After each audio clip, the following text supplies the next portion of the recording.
Most tourism hotspots in Mexico have much more to offer than just sun and sand and all-you-can-eat buffets. Puerto Vallarta is no different. In fact, Puerto Vallarta has more to offer than most. In this video, we're going to explore some of the best hidden gems in this town for active travelers. From a stunning coastal hike to a string of unnamed beaches, to jungle waterfalls and villages trapped in time. We'll also dig deeper right here in the city itself, with the best place for a sunrise run or a stair climber to a sunset you'll never forget. We'll also show you where the locals go to play, where they go to pray, and where they go to pay their respects. Puerto Vallarta has a lot to offer that you can't see from the back of a tour bus, and we're gonna be your guides. Lastly, we'll take you to one special and dystopian place that you'll have to work a little bit to get to, but we still can't believe it's undiscovered. Where do you wanna be? Let's go. You probably have already heard about PV's famous Malecon. It's the center of nightlife, shopping, and cultural events in the city. We love the color and the vibrancy of this seaside walk, like everybody else, but it gets crowded at night and hot during the day. Our favorite time to get out and enjoy the Malecon is early in the morning when it's peaceful and bathed in morning light. If you get out for a run or a power walk at this time, it's nice and cool, and you're only likely to see other people getting their fitness in or taking their dogs for a walk. End to end, it's about 2 kilometers long, and you can do as many laps as you need to get a good workout. It's a terrific way to wear off the rust if you enjoyed PV's nightlife a little too much. So here we are today. We are going to do the Mirador. Just a quick little uphill steep jaunt, but this is where you start. We'll look for the statue here, and then we're gonna head about 10-15 minutes through the residential streets to the base of the climb. And from there, it's just a quick 20 minutes straight up. And you're just looking for that big Si Senor Garden sign you can see in the back there. As you pass Si Senor Garden Restaurant, make sure you stop and say hello to the famous and very opinionated Lola the Parrot. She's a fixture around this place.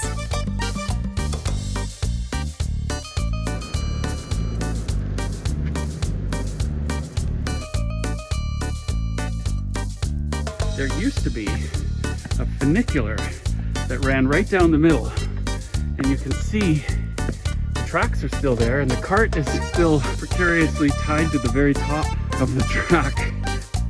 This is where the climb to the Mirador officially starts, with the stairs.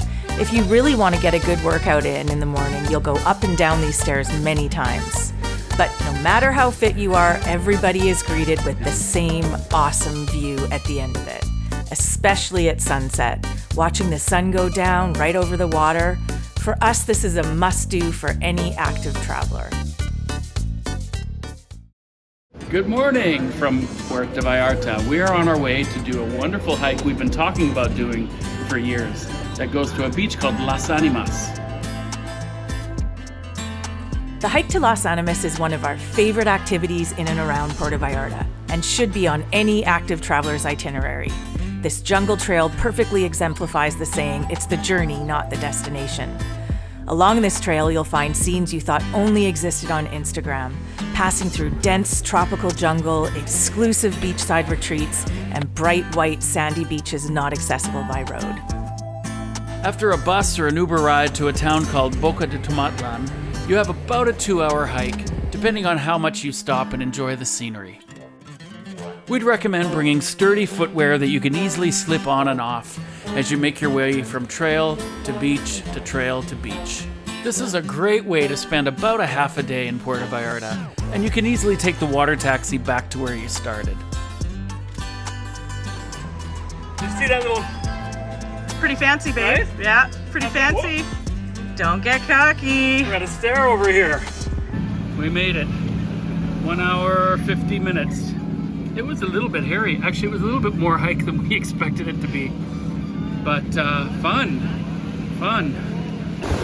We're on the boat on the way back, and our 2-hour hike, or almost 2-hour hike, is only a 6-minute ride back. But when you look at the jungle that we came through, it's very dense and windy and rocky. It's just slow going. So even though it's not far, it was still an accomplishment. While the Malecon is usually where the action is at, If you want to know the real Puerto Vallarta, you have to get off the Malecon. And there's so much to explore on foot here. Head just a few blocks away from the water and you'll find beautiful neighborhoods, lovely shaded gardens, and you'll get a peek into the rich culture of this place, and especially all of the amazing street art that seems to be hiding around every corner. We've been coming to Puerto Vallarta for years, and every time we do, we find some new mural that just stops us in our tracks. So take some time to explore the Backstreets and get lost. You're never too far from the water, and you'll always find your way back. The soul of Vallarta is definitely the Our Lady of Guadeloupe Catholic Church in El Centro, which was built between 1930 and 1940 on the foundation of an older, smaller chapel built in 1901. The most recognizable part of this church is its crown-shaped tower, which was meant to resemble a tiara, symbolizing the Virgin Mary. What gets me about this church is just how beautiful and grand it is for a town the size of Vallarta. It probably appeared a little bit overbuilt in 1930 for what was then just a dusty little seaside fishing community. Wander in here, take a look at the beautiful artwork and colorful statues. Just take a seat in a pew at the back and soak in the ambiance. But don't sit too long. This is, after all, the active guide to Puerto Vallarta. And next up, we'll be visiting a sacred and magical site about 20 minutes walk away from here in the Cinco de Diciembre neighborhood. I'm walking towards one of the more unique and culturally significant places in Puerto Vallarta, and it's one that very few people know about. And it's called the Pantheon Cinco de Diciembre. It's a cemetery, and it's home to some of the more important characters in Puerto Vallarta's history. It's just a beautiful place to walk around and look at the colorful tombs and gravestones of families that have lived here forever. And it was only built in 1960, so they relocated the remains from families that go much further back than that. I would say that it's a spot that almost no tourists come to. If you're able to come here during the Dia de los Muertos celebrations, on November 2nd, families come here and they decorate their altars with marigolds and candles. And so I'm here a couple weeks after, and you can still see a lot of marigolds and candles on the various gravestones. It's beautiful. Okay, we just got out of the cab and we are headed toward the Palo Maria trailhead. So here's the trick. When you leave town, Puerto Vallarta, on the bus, you have to ask for the Garza Blanca exit. So what are we expecting? We're expecting about 30 minutes each way. It's 2.2 kilometers.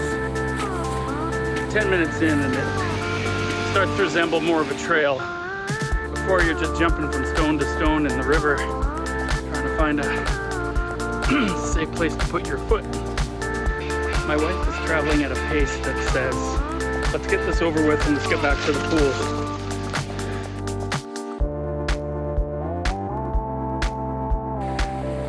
So this isn't so much a hike as much as it's a walk up a riverbed. We're doing it in the wet season, so the creek is still flowing.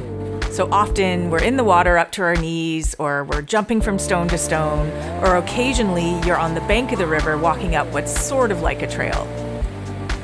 We really enjoyed the variety in this walk, but I think if you had mobility challenges or you weren't too sure on your feet, this probably wouldn't be the hike for you.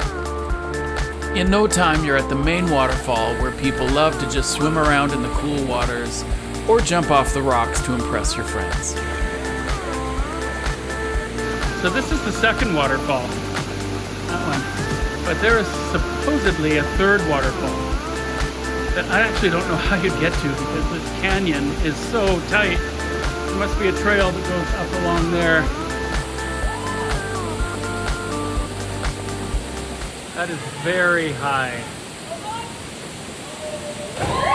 Oh, wow.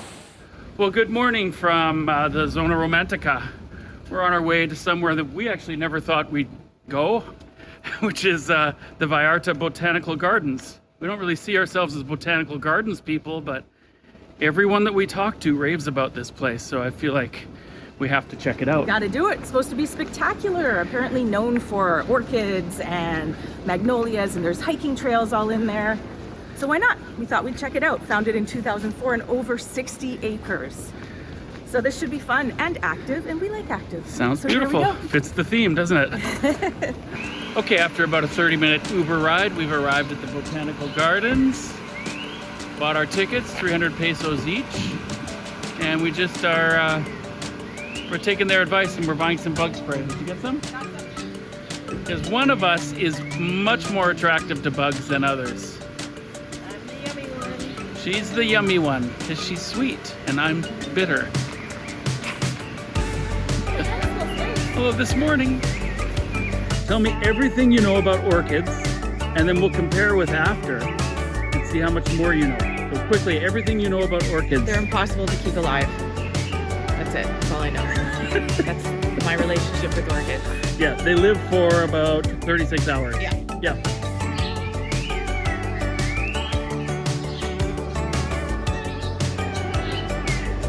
Join the garden family. Honey, with what you just confessed about orchids, I don't think you would pass the entry That's exam. why I need it more than anybody. So this botanical garden is actually kind of a big deal. It was ranked #1 garden in Mexico on TripAdvisor, and USA Today rated it the #4 botanical garden in North America. So even if you're like us and you don't know much about what you're looking at, and some would say shouldn't even be trusted with plants in their care, you're going to enjoy this experience just as a great way to walk around in nature at its finest. Okay, so quiz time. What did you learn about orchids today? Okay, so other than what I already said about they're impossible to keep alive, I didn't know that the ones that we typically get, like the ones that I have killed in the past, don't really have a scent. But the ones here that are blooming have a very strong scent. We haven't checked it out yet. We're gonna go back there and take note of it. Maybe we'll even show you a video, but that's cool to know. That's something. The great thing about the botanical garden is that you're up in the hills at about 500 meters elevation. So it's cooler and much less humid than on the beach. And believe me, this is really satisfying after a few days in town.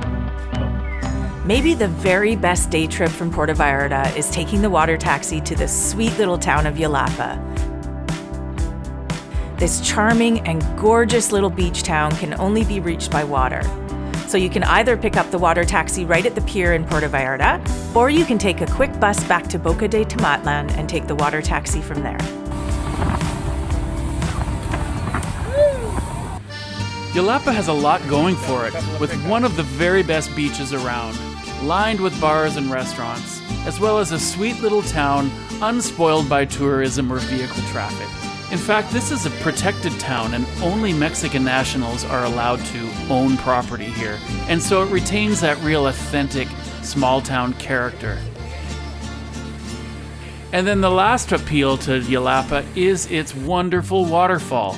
If you're lucky enough to be here during or just after the wet season, make sure you take the little 10-minute walk up from the town to the Yelapa waterfall. Drop your gear and get in and enjoy the cool, clear water.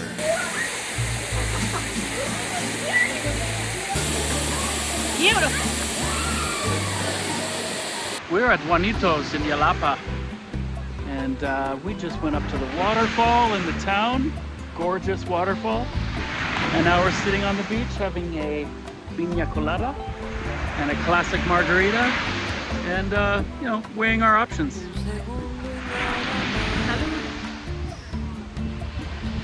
Did I do that in kind of a cool way? Okay, lastly, as promised, here is the hidden hike for the truly adventurous that takes you right from the Malecon to the very best views in all of Puerto Vallarta, the hike to Las Carmelitas. So this is the walk to Las Carmelitas. And once you get up above El Centro, just keep going up. And you won't see any other hikers because nobody knows about this. Once we get to the fork in the road, everything in you is gonna say, you're going the wrong way. It's already saying that. But you're not going the wrong way.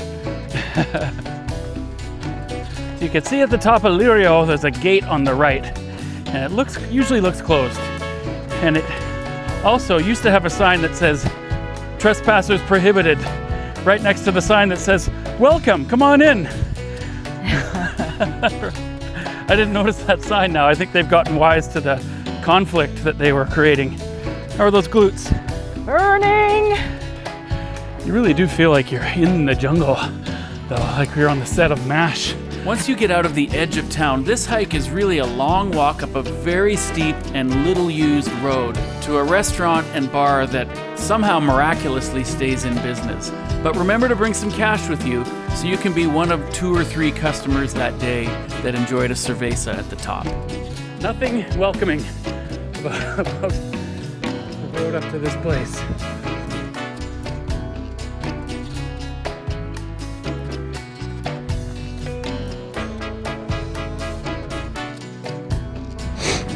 Whoa, like, yeah, way better than the Mirador, which is also nice.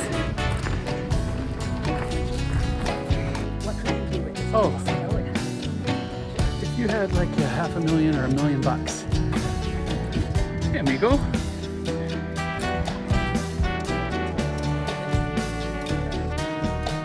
right, cheers.